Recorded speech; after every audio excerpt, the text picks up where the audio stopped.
আজ মাশরুমের অসাধারণ স্বাদের একটা রেসিপি শেয়ার করব।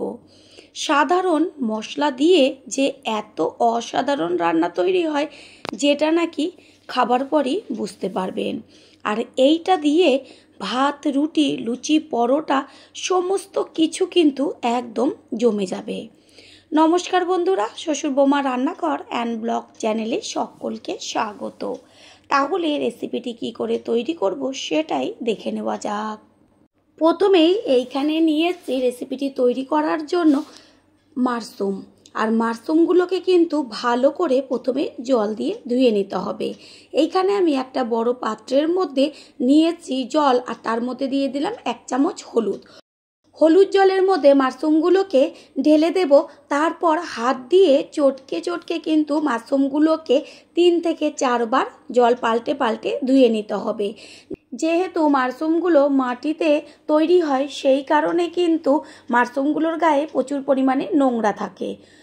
তার জন্য ভালো করে 3 থেকে 4 বার জল পাল্টে পাল্টে হাত দিয়ে ডলে ডলে ধুয়ে নিতে হবে। এইখানে কিন্তু মাশরুমগুলো খুব ভালো করে আমি জল পাল্টে পাল্টে ধুয়ে নিয়েছি। তারপরে মাশরুমগুলোকে কেটে নেব। একটা ছুরির সাহায্যে মাশরুমগুলোকে অর্ধেক করে কেটে নেব, আর কিন্তু ছোট ছোট পিস করব না। তারপরে যে ডাটির দিকের প্রথমের অংশটুকু কেটে বাদ দিয়ে দেব, কারণ এটা তো মাটির নিচে হয়ে থাকে, সেই কারণে অতটুকু বাদ দিয়ে তারপর উল্টো করে নখ দিয়ে কিন্তু খোসাগুলো ছাড়িয়ে নিতে হবে। ঠিক যেমন বাদামের গায়ের থেকে খোসাগুলো খুলে আসে, মাশরুমেরও কিন্তু গায়ের থেকে খোসাগুলো খুলে আসে। এইভাবে খোসাটা ছাড়িয়ে নিলে ভালো হয়, আর যদি না চান তাহলে নাও ছাড়াতে পারেন, তাতে কোনো সমস্যা নেই। এইভাবে সমস্ত মাশরুমের গায়ের থেকে কিন্তু খোসাগুলোকে ছাড়িয়ে নিয়ে তারপরে ফিরে আসছি। মাশরুমগুলোকে কিন্তু মাঝখান থেকে অর্ধেক করে কেটে তারপরে সমস্ত খোসা ছাড়িয়ে নিয়েছি। এইখানে চৌকো চৌকো বড় বড় করে কেটে নিয়েছি ক্যাপসিকাম, টমেটো আর পেঁয়াজের পাপড়িগুলোকে খুলে নিয়েছি। মাশরুমগুলোকে একটা থালার মধ্যে তুলে নিয়েছি, আর এবার এর মধ্যে মাখিয়ে নেব হলুদ, লবণ। আর একটা কথা মনে রাখবেন, মাশরুমের মধ্যে যেন কোনো রকম জল না থাকে, এটা কিন্তু সবসময় খেয়াল রাখতে হবে। একটুখানি টিস্যু পেপার থাকলে মাশরুমগুলো মুছে নেবেন গাটা, তাহলে জলটা টিস্যু পেপারে টেনে নেবে। দেব 2 চা চামচ সাদা তেল, আর ঝালের জন্য লঙ্কার গুঁড়ো। মাশরুমগুলোকে ভালো করে সব কিছুর সাথে মেখে নেব। মাশরুম মেখে নেওয়া হয়ে গেল। এরপর গ্যাসের ওভেনে কড়াই বসিয়ে কড়াইটা গরম করে নিয়ে দিয়ে দেব অল্প করে সর্ষের তেল। আর তেলটা যখন ভালো মতন গরম হবে তখন যে মেখে নেওয়া মাশরুমগুলোকে গরম তেলে আস্তে করে ছেড়ে দেব। পুরনো বন্ধুদের সবসময় আমাদের পাশে এইভাবে ভালোবেসে সাপোর্ট করার জন্য অনেক অনেক ভালোবাসা। গ্যাসের ফ্লেম হাই করে দিয়ে তারপরে কিন্তু মাশরুমগুলোকে খুব ভালো করে ভেজে নিতে হবে। মাশরুম তো অনেক রকমভাবে তৈরি করে খেয়েছেন, তবে আমি একবারের জন্য হলেও রিকোয়েস্ট করব এইভাবে মাশরুমটা রান্না করে খেয়ে দেখবেন, মুখের থেকে কিন্তু স্বাদ যাবে না। মাশরুমগুলো ভেজে নেওয়া হয়ে গেল। এবার মাশরুমগুলোকে একটা থালার মধ্যে ঢেলে নেব, আর ওই কড়াই বসিয়ে তাতে আবারও দিয়ে দেব অল্প করে সর্ষের তেল। প্রথমে তো দেখাই গেল যে কতটুকু সর্ষের তেলে আমি মাশরুমগুলোকে ভেজে নিলাম। তেল গরম হয়ে গেছে, আর গরম তেলের মধ্যে দিয়ে দেব যে পেঁয়াজের পাপড়িগুলো খুলে রেখেছিলাম সেই পাপড়িগুলো।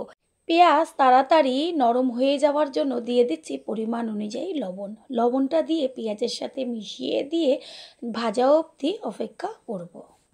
পেঁয়াজের গায়ে হালকা একটা কালার চলে এসছে। এই পর্যায়ে এখানে ব্যবহার করব বড় বড় ডুমো করে কেটে নেওয়া ক্যাপসিকাম। এই রেসিপিতে অবশ্যই কিন্তু ক্যাপসিকামটা ব্যবহার করবেন। ক্যাপসিকাম আর পেঁয়াজ একসাথে 2 থেকে 3 মিনিট ভেজে নেব। হালকা ভাজা হয়েছে, এই পর্যায়ে দিয়ে দেব পেস্ট করে নেওয়া টমেটো। টমেটোটা পেস্ট করে দিলে পরে কিন্তু রেসিপির কালারটা হবে দুর্দান্ত। যেই জিনিস দেখতে সুন্দর হয় তার প্রতি কিন্তু খাওয়ার আকর্ষণটাই বেড়ে যায়। আর এই রেসিপিটা দেখার পরে ছোট থেকে বড় সকলেই কিন্তু চোখ ফেরাতে পারবে না। কালারটা আরও ভালো হওয়ার জন্য দিয়ে দিচ্ছি 1/2 চা চামচ কাশ্মীরি লঙ্কার গুঁড়ো আর 1 চা চামচ হলুদ গুঁড়ো। সব কিছু একসাথে ভালো করে মিশিয়ে নেব আর টমেটোটা কষিয়ে নেব টমেটোটার কাঁচা গন্ধ যাওয়া পর্যন্ত। টমেটোর উপরে হালকা তেল ছাড়তে শুরু করেছে, পুরো কিন্তু কাঁচা গন্ধ যায়নি। এই পর্যায়ে এর মধ্যে ব্যবহার করব 1 চা চামচ আদার পেস্ট আর 1 চা চামচ রসুনের পেস্ট। আদা রসুন মশলার সাথে নেড়ে চেড়ে ভালো করে মিশিয়ে নিয়ে আর দেবো ঝালের জন্য কাঁচা লঙ্কা। মশলা সমস্ত কিন্তু একবারেই দেওয়া যায়, তবে কোন মশলা কিসের পরে ব্যবহার করলে রান্নার টেস্টটা হবে একদম রেস্টুরেন্টের মতন, এটা কিন্তু সবার আগে জানা দরকার। আদা রসুনের পেস্ট দেওয়ার পরে 3 থেকে 4 মিনিট পরে দিয়ে দেব 1 চা চামচ জিরের গুঁড়ো আর 1 চা চামচ ধনের গুঁড়ো। নতুন বন্ধুদের আমাদের চ্যানেল ভিজিট করার জন্য আন্তরিক শুভেচ্ছা। আমাদের রেসিপিগুলো যদি ভালো লেগে থাকে সাবস্ক্রাইব করে দেওয়ার অনুরোধ রইল ও পাশে থাকা বেল আইকনে ক্লিক করলে পরবর্তী ভিডিওগুলো সবার আগে আপনাদের কাছে পৌঁছে যাবে।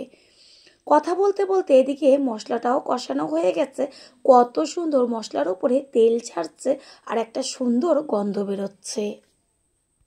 এই সময় এর মধ্যে দিয়ে দেব যে ভেজে রেখেছিলাম মাশরুমগুলো, সেইগুলোকে।